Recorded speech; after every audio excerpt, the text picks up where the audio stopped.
Airlines can be hauntingly terrible. Uncomfortable seats, stale and pricey food, lack of entertainment, delays and cancellations, and unsympathetic staff to top it all off.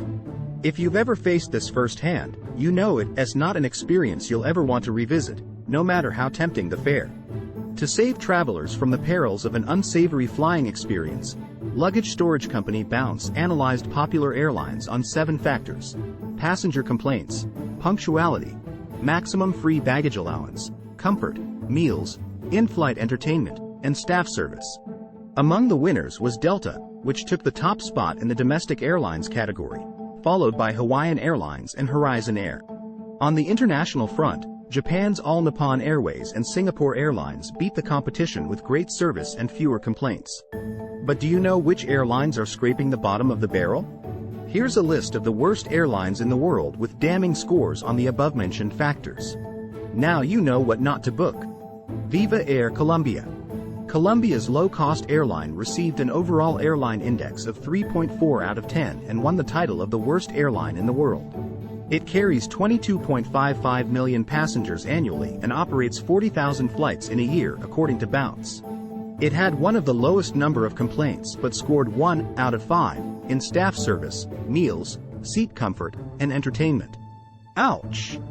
Viva Aerobus. Another low-cost airline, Viva Aerobus is a Mexican company with a 14-year history. It flies internationally to a number of cities in the U.S., including Chicago, Los Angeles, and Miami. The deal breakers, according to the scores, were meals, seat comfort, and in-flight entertainment, all earned a 1, while staff service was slightly better at 2. Passengers on board have to pay for food and beverages, which can't be a winner. Volaris.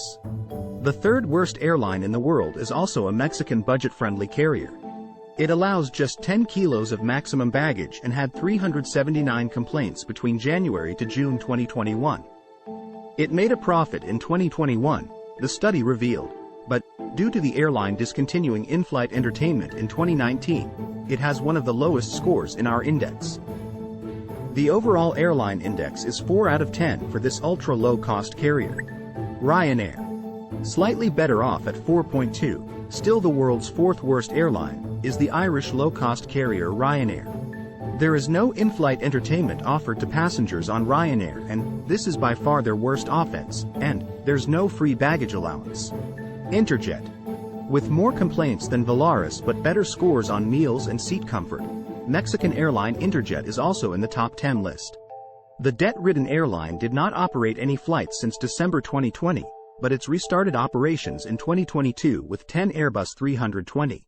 It's been quite a headline-capturing ride for the company that's facing bankruptcy and dealing with the arrest and since release of one of its owners, Alejandro Del Valle. Vueling Airlines.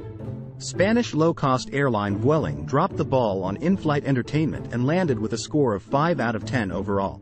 Interestingly, in another analysis of airlines based on punctuality, the European carrier bagged the 3rd spot for being on time. So, if you're okay skipping the new Spider-Man movie in flight, although the carrier is introducing Wi-Fi to all its flights soon, Vueling will get you to your destination as scheduled.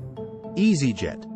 The strike against EasyJet, as with Ryanair, is the lack of free baggage allowance.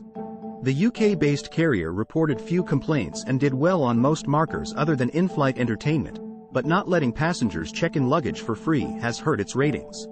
Thankfully, these two are the only airlines on the list to have a 0 next to their maximum baggage allowance, kilogram, category, while 4 others top the charts with 32 kgs, Air Europa, Air Canada, Qantas, and La Company. Ukraine International Airlines. The flagship carrier of Ukraine received an overall score of 5.3. Its in-flight entertainment stands at 1, while staff service is pretty good at 3. There were just 33 complaints in the 6-month period, but as of now, they are no longer flying. TAP. The state-owned flagship carrier of Portugal, TAP Air Portugal has the most complaints, 1,530. The average category scores of 3s and 2s would have kept it out of the bottom 10, had it not been struck down hard by customer woes. Gol Airlines.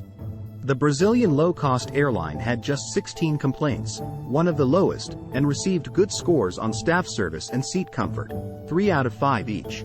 Its initiation into the top 10 worst airlines in the world is due to a lack of in-flight entertainment, a factor that earned it a 1 out of 5. And that was the end of the list. Make sure to avoid these airlines when booking your next trip. You have been warned. Please subscribe to the channel for more Top 10 Worst videos. Have a great day.